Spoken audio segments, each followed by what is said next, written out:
장애인 문화복지신문 제241호 제12면 기사입니다. 용인시 장애인 생산품 공동판매장 베이커리 카페로 변경 개장. 용인시는 동백주 내부의 장애인 생산품 공동판매장 유니르가 28일 베이커리 카페로 변경 개장한다고 밝혔다. 지난해 11월 문을 연 유니르는 관내 장애인 직업재활시설서 생산한 상품을 팔고 시민들을 대상으로 떡 만들기 등의 체험 프로그램을 진행하는 식으로 운영해왔다. 하지만 코로나19 영향으로 체험 프로그램을 진행하기 어려워지자 판매장 운영 방식을 베이커리 카페로 변경해 개장하는 것이다.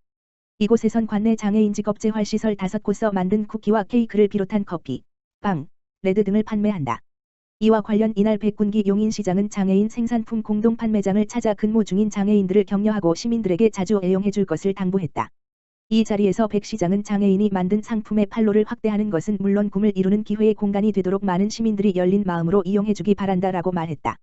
한편 시는 지난 4월 이 카페를 운영할 짓기촌 보호작업장이 LH공사로부터 2022년 9월 30일까지 이곳 점포를 무상 임차하도록 지원했다.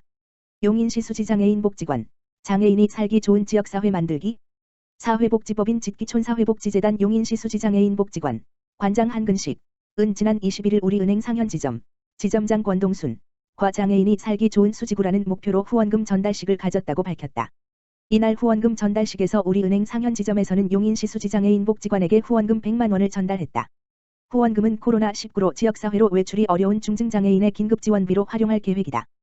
또한 임직원 전원은 복지관이 다시 문열 날을 위하여 복지관 내부를 소독하고 정비하는 자원봉사 활동도 참여하였다. 용인시 수지장애인 복지관을 이용하는 장애인과 가족들은 코로나19가 진정되어 다시 복지관 문을 여는 날 쾌적한 환경에서 프로그램에 참여할 수 있게 되었다. 권동순 지점장은 우리 지점은 2015년부터 매년 용인시 수지장애인 복지관과 함께 후원금 전달, 복지관 환경정비 등 사회공헌 활동 펼치고 있습니다. 오랜 인연만큼 수지구에 거주하는 장애인 분들에게 감동이 되었으면 한다고 후원 소감을 밝혔다. 용인시 지산그룹서 관내 사회복지시설에 트럭 한 대 기탁받아. 용인시는 26일 관내 기업인 지산그룹이 수지구 상현동 용인시 건강가정 다문화가족 지원센터에 트럭 한 대를 기탁했다고 밝혔다.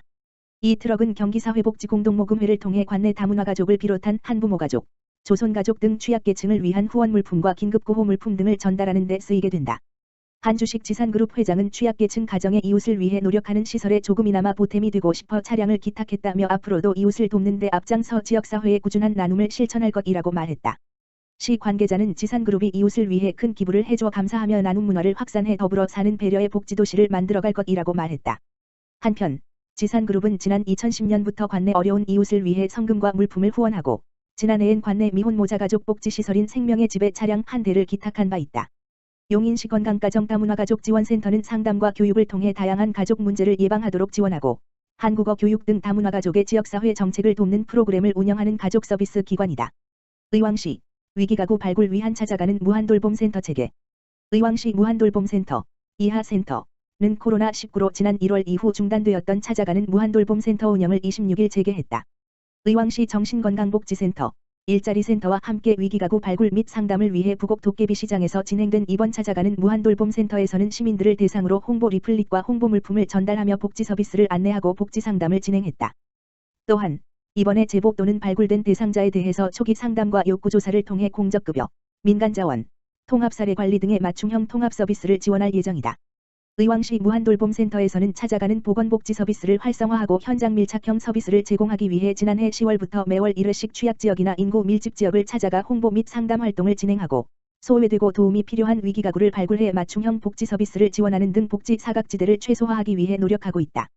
주종수 복지정책과장은 시에서는 우리 주변에 소외받는 이웃이 없도록 먼저 손 내밀고 함께 고민하기 위해 찾아가는 무한돌봄센터를 지속적으로 운영할 계획이라며 고독사 위험이 큰 혼자 사는 어르신 등 복지 사각지대에 놓인 이웃을 알게 되면 의왕시 무한돌봄센터로 알려주길 바란다고 당부했다. 한편 의왕시에서는 보건소, 정신건강복지센터, 일자리센터와 연계해 매월 둘째 주 화요일에 각통을 순회하며 찾아가는 무한돌봄센터를 운영할 예정이다. 의왕시 내손 이동 무인민원 발급기 스문의 시간 운영. 의왕시 시장 김상돈은 시민들의 편익 증진을 위해 내손 이동 정문 로비 입구에 설치된 무인민원 발급기의 운영 시간을 6월 1일부터 연중 무휴 스문의 시간 운영한다고 밝혔다. 다음 달 1일부터 스문의 시간으로 연장 운영되는 내손 이동 무인민원 발급기를 통해 민원인은 신분증 없이 지문 확인만으로도 총 85종의 민원 서류를 365일 스문의 시간 언제든지 편리하게 발급받을 수 있게 되었다. 특히 무인민원 발급기의 시각장애인을 위한 음성 안내 시스템, 촉각 모니터, 점자 키패드, 화면 확대 터치 버튼, 휠체어 이용을 고려한 기기 조작 등 편의 기능도 포함되어 사회적 약자를 시스템도 구축되었다. 이준수 민원지적과장은 무인 민원 발급기 스문의 시간 운영으로 늦은 시간에 각종 서류 발급에 제한 불편을 겪었던 문제를 해결할 수 있을 것으로 기대한다며 앞으로도 모든 민원인이 만족할 수 있는 행정 서비스 제공을 위해 노력하겠다고 밝혔다. 한편 주민등록등 초본, 자동차 등록원부, 가불, 가족관계증명서 등 85종류의 민원 서류를 발급받을 수 있는 무인 민원 발급기는 총 16대로 시청 농협 345코너, 오전 농협, 포일 농협, 부곡 농협 345코너 등에 설치되어 있다. 김상돈 의왕시장, 등교 수업 앞둔 유치원, 초, 중학교 점검 나서.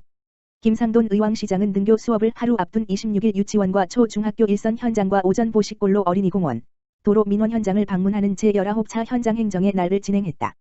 등교 개학을 준비하는 내동 초등학교를 찾은 김 시장은 출입자 발열 체크 절차를 확인하고 학교 측으로부터 학교 현장의 방역 물품과 감염병 예방 조치 등의 준비 상황에 대한 설명을 들은 후 보건실과 일시적 관찰실, 교실과 급식실을 둘러보는 등 학교별 방역 준비 상황을 점검하고 학생들의 안전을 위한 철저한 방역과 감염 예방 수칙 준수를 당부했다. 또한 준공전 안전점검 진행을 앞둔 오전 보식골로 어린이공원을 방문하여 시설의 안전 상태를 꼼꼼하게 점검하고 청계동 도로민원 현장에서 민원을 제기한 민원인과 직접 만나 해결 대안을 함께 논의하는 등 시민과의 소통을 이어나갔다. 김상돈 의왕시장은 모든 시정 추진에 있어서 시민의 안전을 최우선시 해달라고 당부하며 등교 수업 시작에 따른 방역 준비로 고생하고 있는 학교 관계자들에게 감사와 격려의 말을 전하고 학생들에게 감염병으로부터 안전한 교육 환경을 만들기 위해 시에서도 방역과 방역 물품 등에 대한 지원을 아끼지 않겠다고 말했다.